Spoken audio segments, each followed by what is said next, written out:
नमस्कार, आप देख रहे हैं हर खबर हरियाणा और आपके साथ मैं हूं अमित शर्मा। ओमिक्रॉन के बीच नए साल का आगाज हो चुका है। सरकार और प्रशासन ओमिक्रॉन के इन बढ़ते मामलों को लेकर बेहद चिंतित है और यही वजह है कि पूरी सतर्कता बढ़ती जा रही है। नए नियम लागू किए गए हैं। सरकार की तरफ से साफ कहा गया है कि अगर वैक्सीनेशन नहीं होगा तो सार्वजनिक स्थानों पर एंट्री नहीं होगी। इस बीच गुरुग्राम में मॉल से लेकर क्लब पूरी तरह से सज चुके हैं, लेकिन प्रशासन ने कुछ शर्तें भी रखी हैं।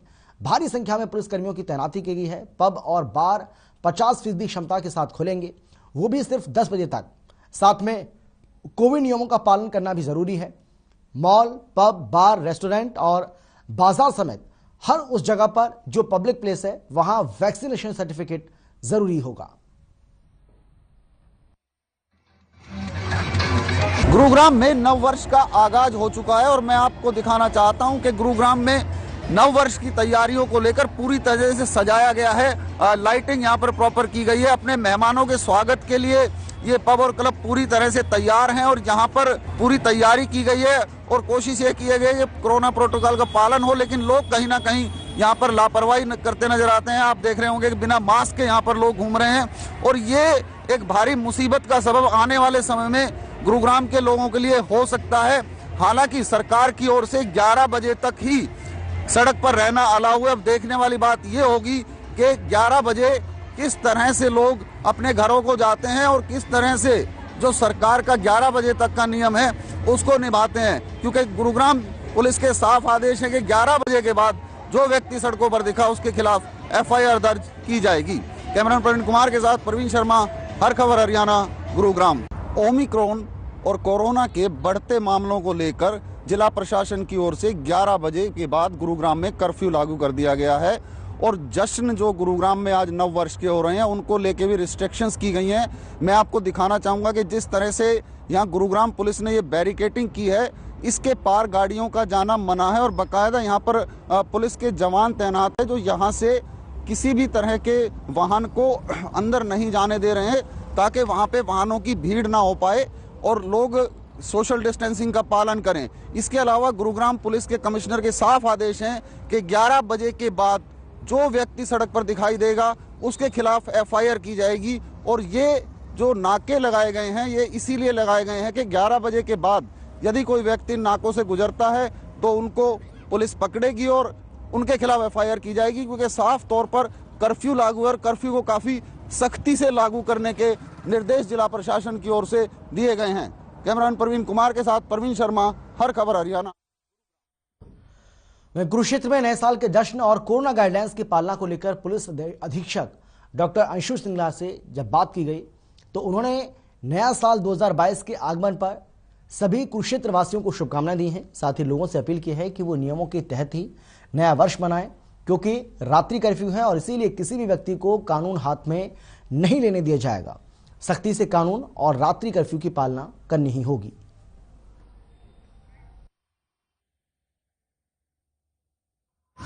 सबसे ज़्यादा शुभकामनाएं देती हूँ नए साल की। मैं चाहती हूँ ये हर्ष उल्लास और खुशियाँ लेके आए, सबका नया साल खुशियों भरा हो।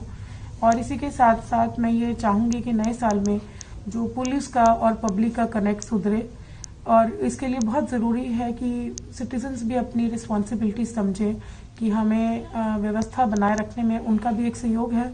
और पुलिस वालों से भी कहूँगी मैं सबसे कि विनम्रता और उसमें अपने बिहेवियर में बहुत ही शालीनता की हम कोशिश करेंगे कॉन्टिन्यूसली रीइन्वेंट। हरियाणा बीजेपी के 129 सदस्यों का दल अंडमान निकोबार पहुंचा, जहां 78 साल पहले नेताजी सुभाष चंद्र बोस ने तिरंगा फहराया था। उसी जगह पर बीजेपी के प्रदेश अध्यक्ष OP धनखड़ ने तिरंगा फहराया।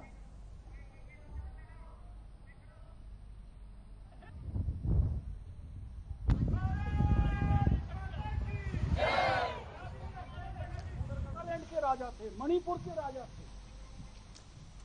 ये तस्वीरें आपको हम दिखा रहे हैं, अंडमान निकोबार की तस्वीरें आप ये देख रहे हैं, जहां पर OP धनखड़ पहुंचे, उन्होंने तिरंगा फहराया और इस दौरान कांग्रेस पर भी जमकर निशान साधा। उन्होंने कहा कि कांग्रेस ने नेताजी सुभाष चंद्र बोस और उन जैसे हजारों बलिदानियों के साथ धोखा किया, जिन्होंने आजादी के लिए अपना सर्वस्व न्यौछावर कर दिया। धोखे की मानसिकता वाली कांग्रेस ने जिस स्थान पर नेताजी ने झंडा फहराया था उस पर प्रतिबंध लगाते हुए इसे डी सेरेमोनियल घोषित कर दिया था। राजा थे, मणिपुर के। हमें गर्व है कि आज हमने एक ऐतिहासिक पल को फिर से जिया है। 30 दिसंबर 1943 जब नेताजी सुभाष चंद्र बोस ने आज़ाद हिंद फौज के मुखिया के नाते, राष्ट्राध्यक्ष के नाते आज़ाद अंडमान निकोबार द्वीप समूह पर अंडमान क्लब के सामने तिरंगा फहराया था। आज हरियाणा के 130 साथियों ने साथ आकर उस फ्लैग के सामने खड़े होकर आज़ाद हिंद फौज का तराना, आज़ाद हिंद फौज का गीत और सुभाष के स्वागत के गीत और वंदे मातरम गाया।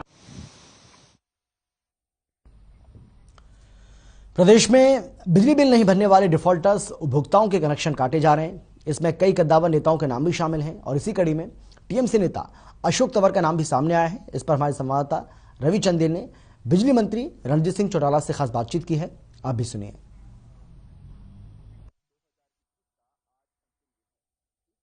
बिजली एवं जेल विभाग में क्या कुछ खास रहा और क्या कमियां रही, इस विषय पर चर्चा करने के लिए हमारे साथ मौजूद हैं बिजली एवं जेल मंत्री रणजीत सिंह चौटाला। सर, वर्ष का आज अंतिम दिन है, तो किस तरीके से देखते हैं आपके विभाग के अंदर क्या कुछ खास जो विकास हुए हैं और क्या कुछ कमियां रही हैं और उसके क्या कारण रहे?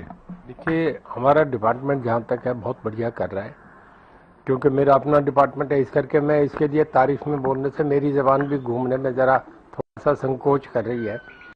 मैं नहीं कर रहा। अभी निर्मला सीतारमण जी ने कहा, जो देश की फाइनेंस मिनिस्टर हैं, जिन पे हर चीज उन पे टिप्स में है, पूरे फाइनेंशियल इम्प्लीकेशन का सब बातें समझ रही हैं।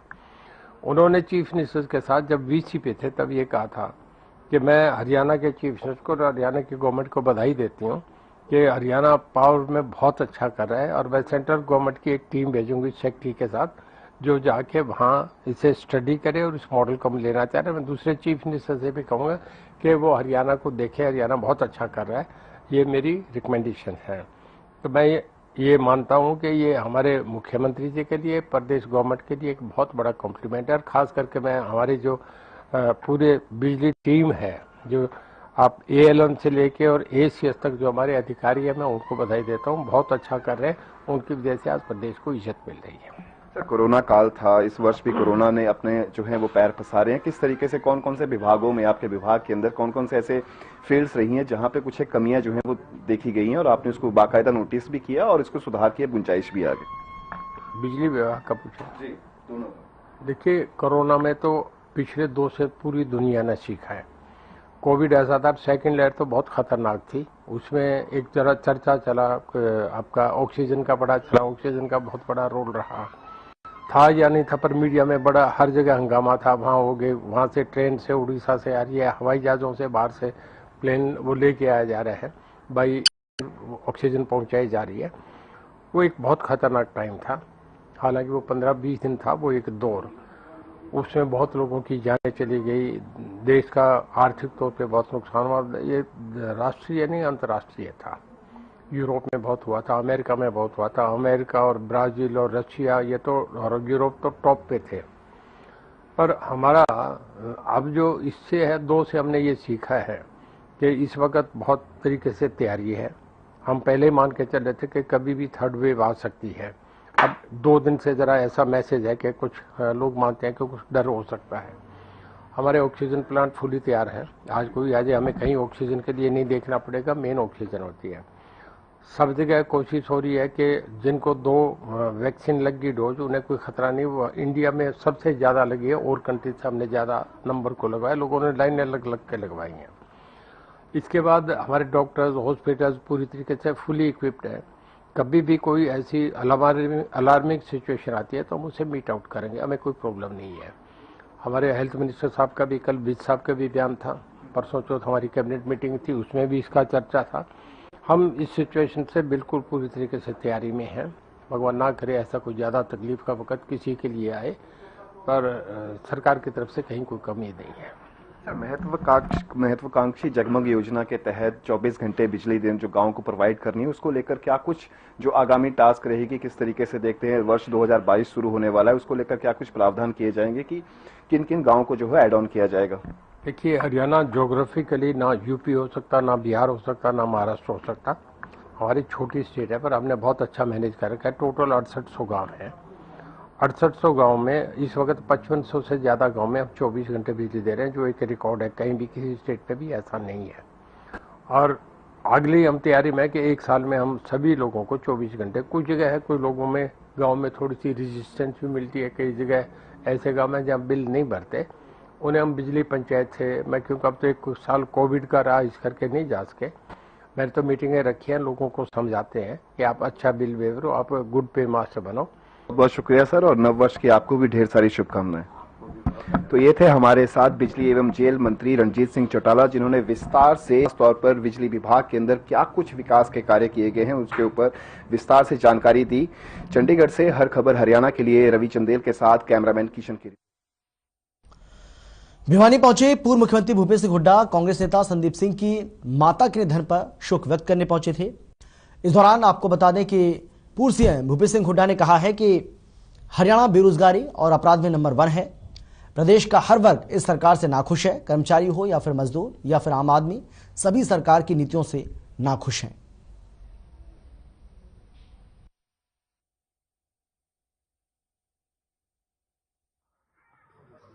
चुनाव लड़ना है, प्रजातंत्र है, कोई भी चुनाव लड़ सकता है, लेकिन जो आंदोलन चला किसानों का, जो 3 कानूनों के विरोध में चला, वो किसान के हित में नहीं थे। ये मैं किसानों को श्रेय दूंगा कि काम में कोई राजनीतिक दल उनका नेतृत्व नहीं कर रहा था, किसान स्वयं उसका नेतृत्व कर रहे थे, और श्रेय किसानों को जाता है कि तीनों जो है बिल वो कानून वापस हुए। ये मेरे पार्लियामेंट्री लाइफ में पहला है ऐसा कानून बना हो और बगैर लागू हुए वापस हो गया।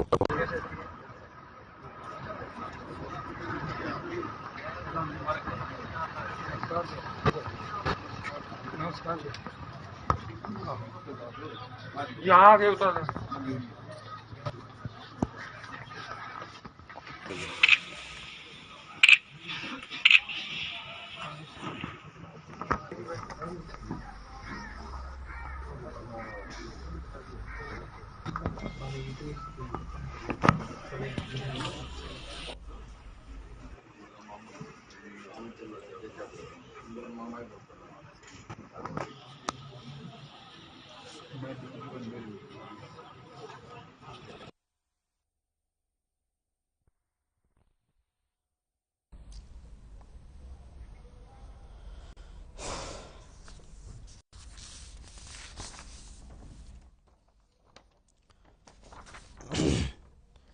तो भिवानी पहुंचे पूर्व मुख्यमंत्री भूपेश सिंह हुड्डा, जिसकी तस्वीरें आपको हम दिखा रहे हैं।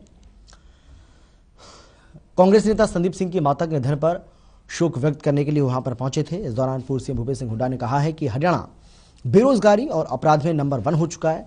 प्रदेश का हर वर्ग इस सरकार से दुखी है, कर्मचारी हो या फिर मजदूर या फिर आम आदमी, सभी सरकार की नीतियों से नाखुश नजर आ रहे हैं।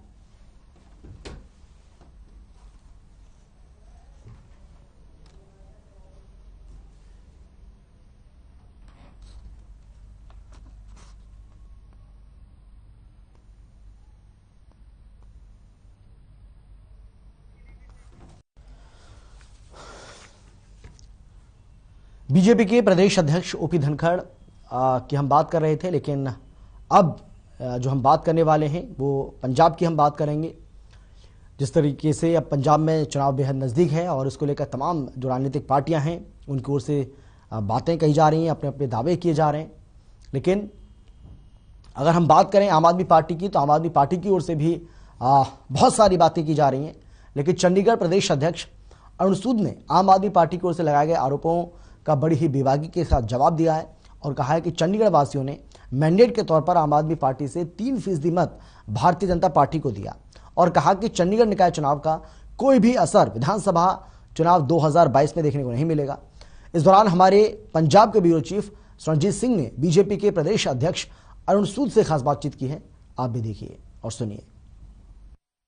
हर खबर देख रहे सभी दर्शकों का बहुत बहुत स्वागत है। जैसा कि हम जानते हैं, अभी हाल ही में चंडीगढ़ निकाय चुनाव संपन्न हुए और नतीजे बीजेपी की अपेक्षा के विपरीत आए। जहां 2019 में बीजेपी को चंडीगढ़ वासियों ने बहुमत दिया, इस बार किसी भी पार्टी को पूर्ण बहुमत नहीं मिला। जहां आम आदमी पार्टी ने 0 से आगाज किया और 14 सीटें चंडीगढ़ वासियों ने दी और दूसरे पायदान पर अगर मैं बात करूं तो बीजेपी रही। हमारे साथ आज चंडीगढ़ के प्रदेश अध्यक्ष अरुण सूद हैं और उनसे जानेंगे कि आखिर इस सीटों का कारण क्या रहा कि इतनी कम सीटें चंडीगढ़ निकाय चुनाव में आई।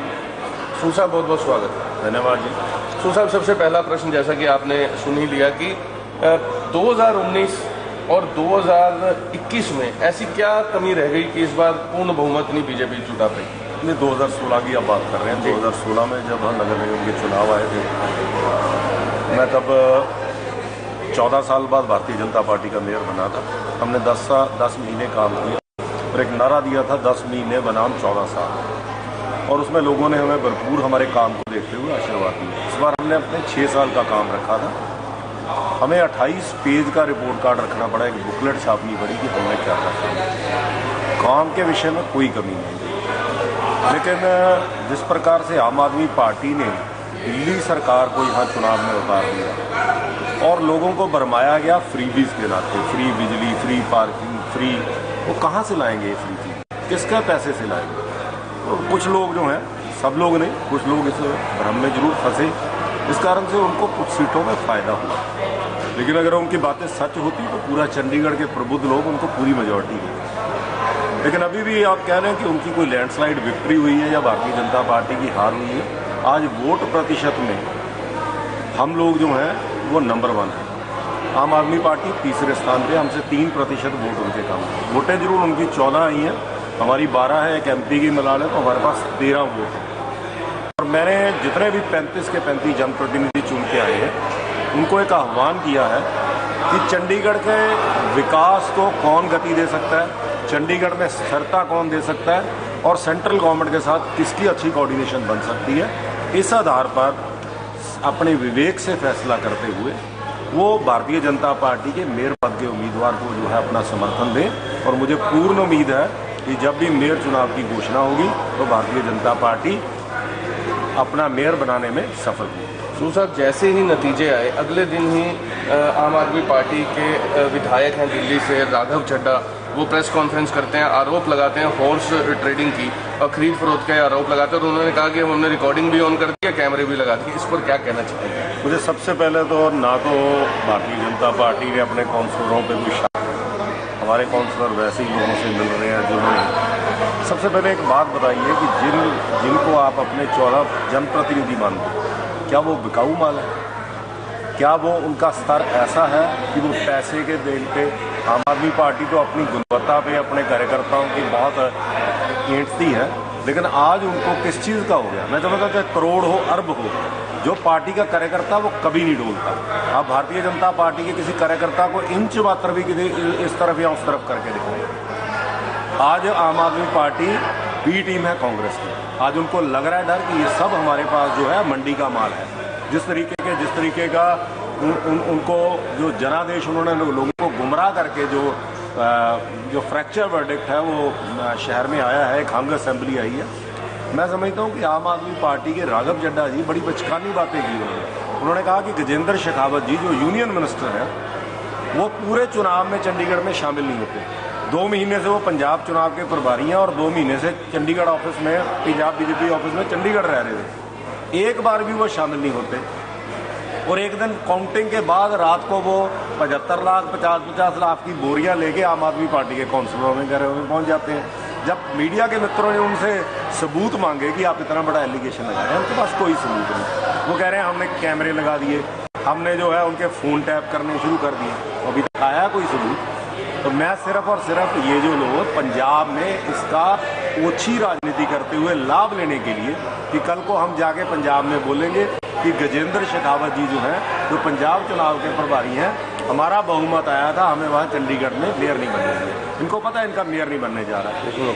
और ये थे हमारे साथ अरुण सूद प्रदेश अध्यक्ष, और जिन्होंने साफ कर दिया कि ना तो आम आदमी पार्टी और ना ही कांग्रेस पार्टी देश हित की पार्टियां हैं और आने वाले समय में विधानसभा चुनाव 2022 बीजेपी ही सरकार बनाने वाली है। और जो आरोप आम आदमी पार्टी के द्वारा लगाए जा रहे हैं बीजेपी चंडीगढ़ पर खरीद फरोख्त के, हॉर्स ट्रेडिंग के, तो उसको सिरे से खारिज करते हुए अरुण सूद ने कहा कि ये केवल और केवल झूठ है, और क्योंकि आम आदमी पार्टी झूठ की राजनीति करती। बहरहाल आने वाला समय बताएगा कि क्या वाकई में चंडीगढ़ के निकाय चुनाव कुछ असर डाल पाएंगे पंजाब 2022 विधानसभा चुनाव पर। एक एक पहलू से संबंधित खबर हम आप तक लेकर के आएंगे। आप देखते रहे हर खबर। कैमरा पर्सन हरदीप के साथ मैं स्वरण। जय हिंद, जय भारत। चंडीगढ़ से सांसद किरण खेर ने सेक्टर 38 कम्युनिटी सेंटर का उद्घाटन किया और इस दौरान अरविंद केजरीवाल पर उन्होंने जमकर निशाना साधा। अरविंद केजरीवाल पर तंज कसते हुए उन्होंने कहा है कि वो अपने घर बैठकर इतनी सर्दी में मूंगफली का आनंद उठाएं। अरविंद केजरीवाल के उपवास के समय अनुपम खेर ही थे जिन्होंने अरविंद की मदद के साथ साथ उनकी जान भी बचाई थी। हमारे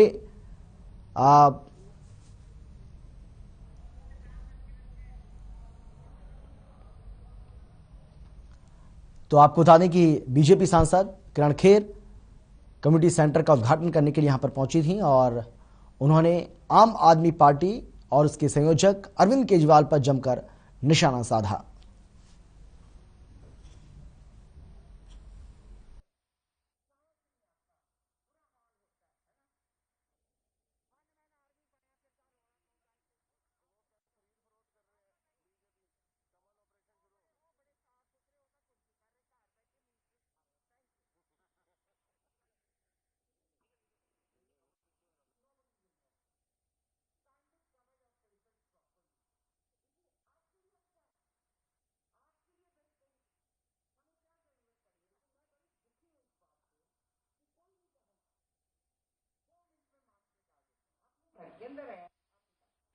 आप बाहर हैं, आप कहीं नहीं।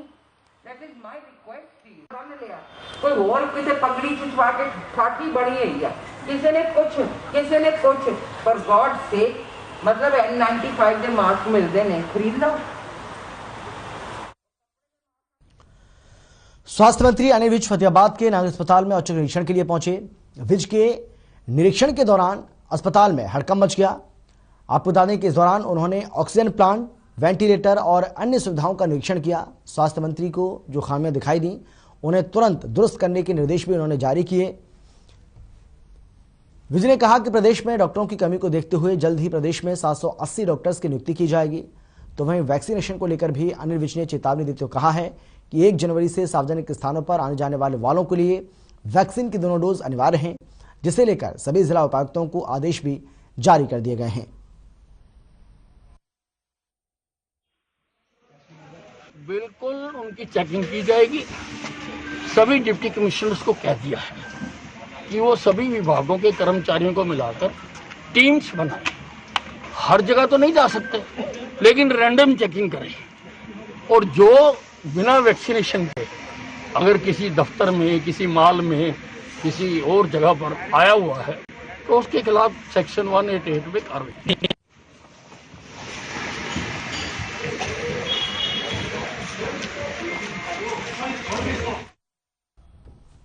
वहीं चरखी दादरी में बढ़ रहे ओमिक्रॉन वायरस के प्रकोप को देखते हुए स्वास्थ्य विभाग ने ओमिक्रॉन से बचने के लिए लोगों को जागरूक किया है, जिसमें सभी लोगों को स्वास्थ्य कर्मचारियों का सहयोग करना चाहिए। वहीं स्वास्थ्य विभाग में कोरोना को लेकर सभी तैयारियां कर ली गई हैं। साथ ही डॉक्टर गौरव भारद्वाज ने बताया है कि ओमिक्रॉन से ज्यादा घबराएं नहीं और इससे बचने के लिए मास्क और सामाजिक दूरी का पालन जरूर करें।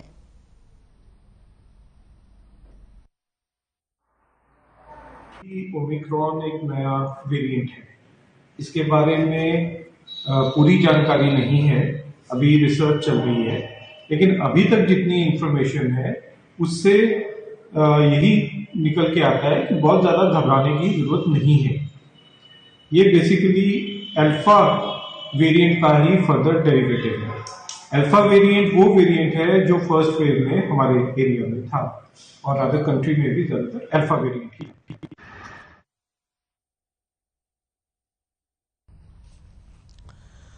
फरीदाबाद में कैबिनेट मंत्री मूलचंद शर्मा ने ब्राह्मण धर्मशाला के नजदीक सफाई अभियान की शुरुआत की। इस मौके पर उनके साथ बल्लभगढ़ नगर निगम के ज्वाइंट कमिश्नर अनिल कुमार और अन्य अधिकारी मौजूद रहे। इस मौके पर उन्होंने कहा कि पूरे फरीदाबाद में सफाई अभियान चलाया जा रहा है, जो कि एक बहुत ही अच्छा काम है।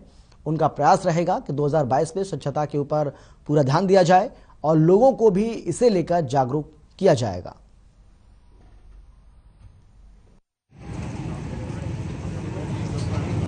आज पूरे फैजाद में सफाई अभियान 20 और 31 का सफाई अभियान है और बल्लौर के 38, 39, 40 में और बल्लौर विधानसभा पूरे में सफाई अभियान यहाँ के अनिल कुमार जैन कमिश्नर इसके उनकी देखरेख में सफाई अभियान चला हुआ है। सभी पार्षदगण हैं, सभी वार्ड के सदस्यगण हैं, दूसरे सदस्य विलेज कमेटी के मेंबर वो सभी सफाई अभियान लगे हुए हैं। शहर को साफ बनाना है, सुंदर बनाना है और लोगों से अपील है कि अपने शहर को सुंदर बनाना है। वो हटना जरूरी है और वो भी हमने उसका तय कर रखी है समय सीमा और आगे आने वाले समय में बहुत जल्द आप उसके ऊपर भी काम देखेंगे।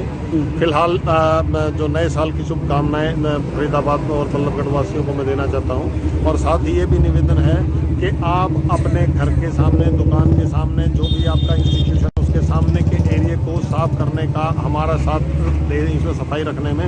तो इस तरह से अगर वो आप लोग सब साथ देंगे तो हम फरीदाबाद और बल्लभगढ़ को बहुत जल्द ही साफ।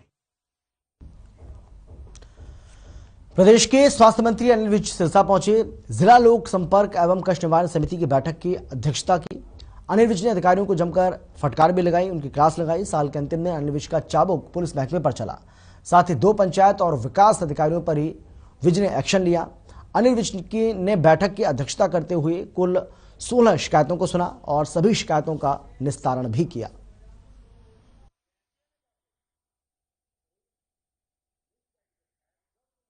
कल से जिसको भी 2 डोज नहीं लगी होंगी वो किसी बैंक में, किसी दफ्तर में, किसी होटल में, किसी रेस्टोरेंट में, किसी मॉल में या कहीं पर भी, किसी बैंक्वेट हॉल में, कहीं पर भी जहां पर ज्यादा लोगों के होने की संभावना है वो नहीं जाएगा। और इसका दायित्व जो होगा, जो वहां का इंचार्ज होगा, उसका दायित्व होगा कि वो देखे इस चीज का कि भी दोनों वैक्सीन। और इसी के साथ इस बुलेटिन में फिलहाल इतना ही। छोटे से ब्रेक के बाद फौरन लौटेंगे। आप देखते रहिए हर खबर हरियाणा।